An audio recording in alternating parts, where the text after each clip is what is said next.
we have as our fourth and final speaker Natalie McGarry, a pro-independence Scottish political commentator and activist, co-founder of Women for Independence. Last Friday, Scotland voted in a national referendum answering the single question, should Scotland be an independent country, initiated by the Scottish National Party with broad support. The struggle for Scottish independence dates back from the unification with England in 1707. This lecture would address the consequences of the no vote for independence, not only for the future of Scotland, but also for other regions in Europe that are demanding independence, from the Flanders region to the Basque Country and Catalonia. When I was asked to come last week, I was hoping I could ride in triumphantly and dance around the room a little bit, but today I don't feel so much like that. It's only 2 days since our referendum result was announced, and looking at that lovely map of Scotland there, those crosses seem a little bit like a graveyard of broken dreams and lost opportunity. So at the moment, we're at the post-mortem stage, trying to work out what went wrong, and it's going to be a long time before we can come up with any useful lessons, but I have some thoughts that I've prepared. To give you a bit of background, and Jan mentioned it, Scotland was a nation state. It has been a nation for many, many years, but it's been a nation state. It's only been a nation since 1707, when it joined together with the UK Parliament in a union of parliaments. That went against the interests of the majority of the country, who were unhappy at that because it was a judgment of the ruling elite to join together the two parliaments. And that's quite a little bit like the situation just now. So from 1707, we've had a constant undercurrent of appetite for independence within the country and for self-determination, especially from the peoples at the lower end of the economic scale. And in 1914, there was a movement for home rule, but unfortunately for the world and for Scotland as well, there was an outbreak of the First World War, which put independence on the back burner for a long time. Fast forward to the 1970s, and there was appetite in Scotland. There was a growing realization that Scotland had the capacity to be, if not an independent state, then a devolved one within the United Kingdom. And so in the late 1970s, there was an offer for devolution which was put on the table by the Labour Party. But what happened there was a travesty of democracy, for at the very last stage, they put in a 40% rule, which meant that regardless of whether or not yes or no won a binary referendum, the winning side had to gain 40% of the overall electorate, whether those people voted or not. And so there was a yes vote, but it failed the test of the 40% rule. And the disappointment of that led to Scotland being in a downward spiral of depression for many, many years. It also ushered in Margaret Thatcher's government of the 1980s and 90s. And what happened to Scotland during that period was a deindustrialisation and a scorched earth policy, which changed Scotland's industries to remove heavy industry and to bring in transient and low-paid work economy, which still persists to this day. And so in the 90s, there was an increased appetite for another referendum, and a constitutional convention was put together to look at what that could look like. And the ideas for the devolution that we eventually got were much more progressive and wider ranging than the one that had been put forward in '79. And in this time, there was no 40% rule. In fact, over 70% of people voted for devolution when it was finally delivered in 1997. And so the Scottish Parliament has been part of the Scottish political landscape since 1999.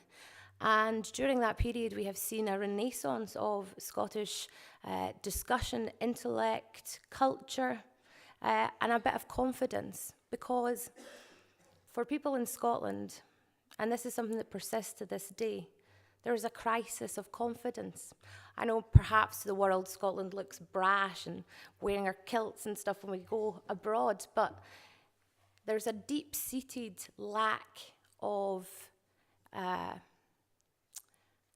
confidence in our ability to finance ourselves, which has been fostered by a UK government which has attempted to keep the true wealth of Scotland from its people. And that happened during the 1970s. Scotland discovered oil, as did Norway. Norway is now one of the richest countries in the world, and Scotland has 1 in 5 children living in poverty. So where did the oil money go? Well, in 2009, we eventually got to see the government papers at that time were released under the 30-year rule, and they made very clear that the decision made by the government at that time was to keep from Scotland the potential oil wealth. So for all that time, Scotland had been told, you're a net taker from the UK, you don't contribute as much, you're too small to run your own affairs, you don't have the financial capacity. And looking at the referendum that we've just fought, that's exactly the same tactic that was employed during this referendum. So, what about this referendum? What happened? What went wrong? Where did we go? And how did we fight the referendum? And there are very many positives to take from the referendum, and I think they're positives that anybody across Europe, like Catalonia, should take away from this and learn from. I represent a group called Women for Independence.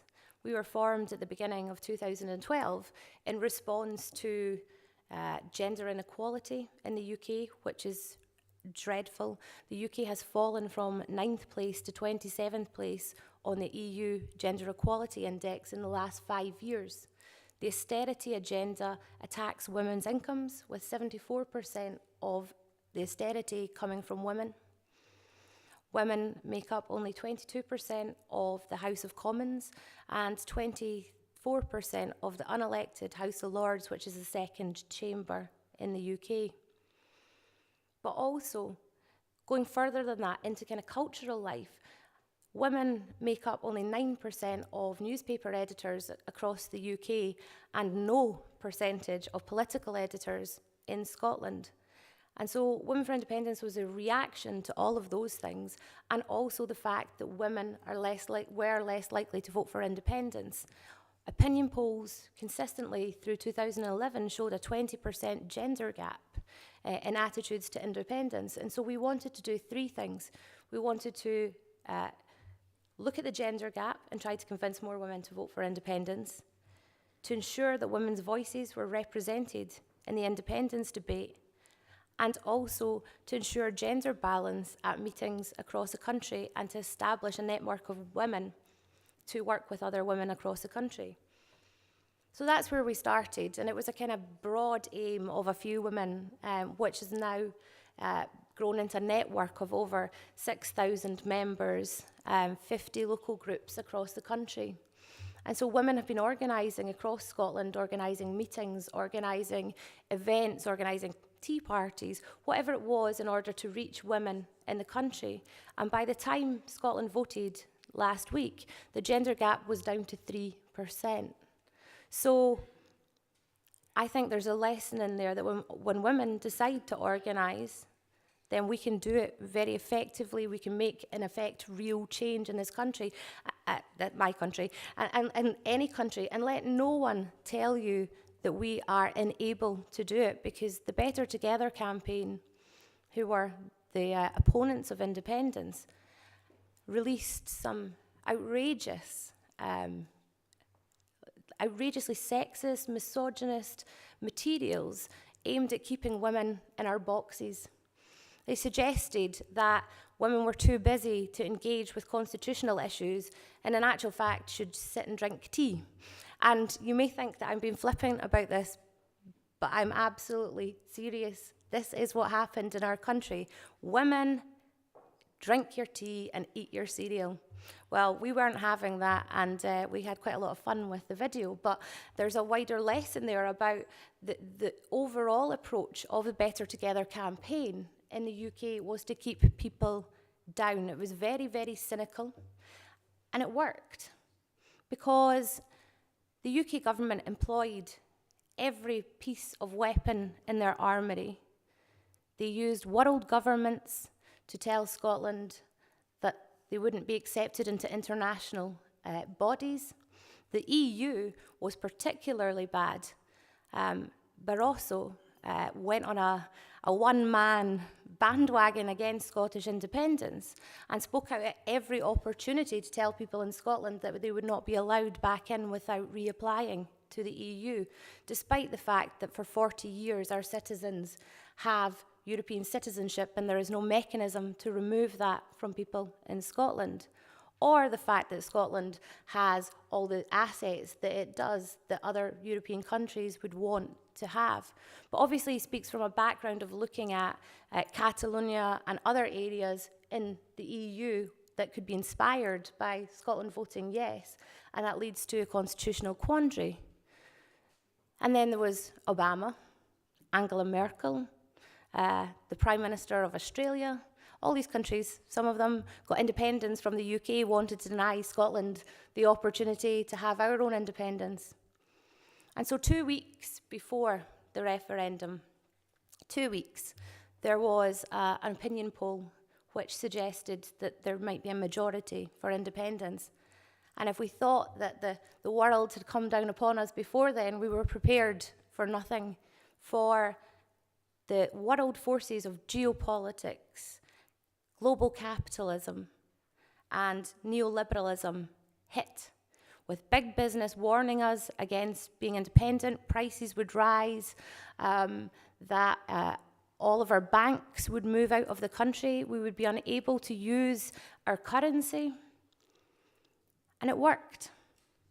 But it only worked with some people in our country, because the majority of people under 55 voted for independence. The majority under 55. The people that didn't vote for independence were those over 55. And probably the reason that there was a slight gender gap is because of life expectancies in the UK. Women are more likely to live longer. That's true. So what we have is a result which isn't actually a victory for any party or any grouping in the UK, because it's too close. 45% of people wanted full independence, and that's a group that isn't going to go away. 45% is a huge percentage of any population. And what happened during the independence referendum was that the movement for yes became a true grassroots movement. It went far beyond the political parties which had started the process, far beyond the SNP, far beyond the Green Party, the Socialist Party.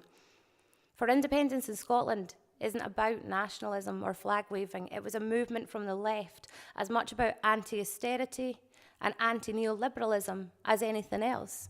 It was about opportunity and taking opportunity for powers to change, to tackle inequality and to tackle poverty in our society, and to be an international country which is forward-thinking and peaceful. For none of us want to be a superpower. The UK wants to cling on to some kind of empire. But that isn't the reality in global politics anymore. And instead, the UK is a lapdog of the United States.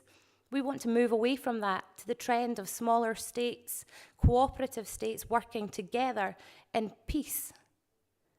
And so from that came groups like Women for Independence, like National Collective, an artist movement for independence, radical independence, which embraced the far left, and about 100 other groups, all autonomous, all organising for themselves, all with the same goal of independence. Not because we all believe that independence is an end goal, but because it gives us the opportunity to do something different. And so there's a lot of frustrated ambitions today, lots of disappointed people. I've come fresh. I flew out of Scotland on Saturday, just the day after we'd found out the final result. And I've been trying to keep up with what's going on via Twitter, via the internet, and today I'm missing out the post-mortem in all the newspapers. But what I have seen is that people are still determined, because a movement has been awoken in Scotland, with 45% of people, and quite a lot of people having voters' regret, because the UK government, in a last gasp attempt to prevent us from embracing our own sovereignty, offered us the option of more powers. They've already fallen at the first hurdle because they promised to have a programme published on Friday.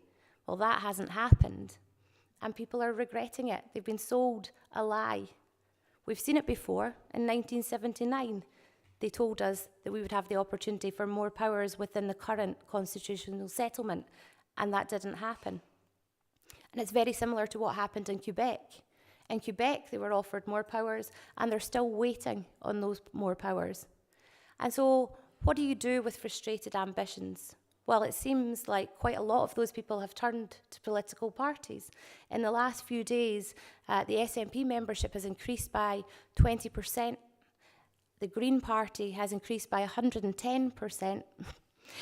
Just to give you context of that, the Scottish Green Party had about 2,000 members until Thursday. The UK Green Party had 4,000 or 5,000 members just a couple of years ago. The Scottish Green Party now has about 4,300 members, and that's as a result of people thinking that organised politics is perhaps another way to get a referendum. And so when you come to look at the impact of what this means for other countries around the world, I think we have to remember that, one, engaging with people at their level is hugely important. And what it has done in Scotland is 85% of people voted in this referendum. 97% of people were on the electoral register. That hasn't happened since 1951. And it's as a direct result of people in the independence movement going out into communities disenfranchised by austerity, neoliberalism, unemployment, poverty, and it's got them back involved. But the independence referendum is more than just a binary issue, yes or no. It was about Scotland's place in the world and what happens when world forces come together in order to prevent self-determination. And we're very, very lucky in Scotland, and I stand here embarrassed almost, listening to all these other countries talking about their struggles for recognition and violence and real hardships faced by people. And I think in Scotland, all we had to do was to tick a box for our independence. That makes me ashamed somewhat that we fell at the final hurdle. But I don't think it's over in Scotland, because this national conversation has started. And next time, I'm sure there will be a next time, because you can't have so many people involved in a referendum, so many people engaged, so many people asking questions, with the consequences that we see now. You can't have that without there being some kind of ramification. I'll be pushing for another referendum within a few years. I think we need to leave it just now and allow people to get back to normal, I suppose, because referenda of binary natures are quite divisive by their very nature. And Scotland is a country at the moment which needs to heal, I suppose, because there are a lot of frustrated people, a lot of upset people. And so we allow that to happen. But at the time when the people decide that they're ready for another referendum, we won't sit back and allow big business to dictate what happens to our country, because we've learned the lesson that big business will say anything. And so if there's anything to learn from Scotland, it's that global politics and global capitalism really dictate what happens within a state, regardless of what the people in that state want. And perhaps in 10 years or 20 years, when we have that referendum, the young people who have been so enthusiastic in this debate will be the opinion formers and the opinion shapers, and they will drive the movement forward. I want to take advantage of it, explaining you and sharing with you an optimistic story, at least till now. It's about the Catalans and its nationalist struggle. During 2 centuries, our nationalist struggle has been more or less the same as other Western European countries. I mean, it has followed more or less the same patterns as other movements did. But since 2010, due to political, economical, and democratic reasons, we the Catalans are living a huge democratic revolution that maybe would lead us to independence. An independence based not only in ethnicity or linguistic terms, cultural terms, but mainly on social, economical, and democratical terms and reforms we cannot find within the Spanish state. We want to rethink our society freely. One of the really optimistic and surprising things is that it's a grassroots movement, pushing the political class to react and take steps towards a referendum scheduled for the 9th of November, November the 9th. Of course, we have had always a big no from Madrid, the Spanish government, to all these claims or reivindications, but the vast majority of the Catalan society and 2/3 of the members of the autonomous parliament keep going on this revolutionary and surprisingly or astonishing peaceful mobilization for the right to decide, the right of self-determination, and the right just to vote on independence, as the Scottish did. It's called often a quiet revolution, pushed by an independent grassroots organization called the Catalan National Assembly, it's ANC in Catalan, whose leader is a woman, very symptomatic to me. The ANC, Catalan National Assembly, is behind the biggest mobilizations seen in Europe the last 3 years. A big demonstration in Barcelona in 2012, an extraordinary human chain in 2013, and a big V for vote and victory in the streets of Barcelona last September the 11th, or National Day. All this social process is followed in our parliament by the party in the government, center-right, the growing independentist left party, the Greens, and even the 3 anti-capitalist members of our parliament. Because independence right now in Catalonia has become a wish shared by all political visions, from the center-right to the leftist and anti-capitalist positions, both inside the parliament and outside. I recommend you to follow closely the political events in Catalonia. The last 3 years had been a big surprise even for us, the Catalan people, and I think I could open maybe a new path, a new model for other peoples aiming to be the masters of their destiny in political, social, and first of all, democratical terms. And I was very sad for the results in your referendum, but I hope you will keep on the struggle. And this is my question. How the Scottish pro-independence movement can adapt and change in this new situation. So can we expect, if we expect a new referendum? Thank you very much. I am following the situation in Catalonia very closely, and it is very interesting that in Scotland the independence movement came from politics and politicians and changed into a grassroots movement, whereas in Catalonia I'm aware that it is different. You know, it's been driven by the people. So in terms of moving forward in Scotland, we have to move forward. Of course we do. We can't sit stagnated. And so what we need to do, people in the pro-independence movement, is to hold the UK government to account, because they've already failed the first hurdle of their powers promises. And I'm very concerned that the powers that have been promised by each of the UK parties are not in line with what people in Scotland have already said that they want to have. For example, even before the referendum debate started in 2012, in Scotland, over 2/3 of people wanted full control of welfare and taxation. That is not on offer in the powers that they have given us. In fact, they want to give us no more power than 40% of control of the finances in Scotland. And my big concern is that they want to give us a block amount of money and leave us to raise the rest by taxation, and thus impose an austerity agenda on the Scottish Parliament that we have rejected until now, and that's my big concern. So what we need to do as organisations is to agitate in order to ensure that the UK government makes its commitments to the powers that they have, but also to encourage them to look at other powers that are more in line with what people in Scotland have wanted, maybe a so-called Devo Max option.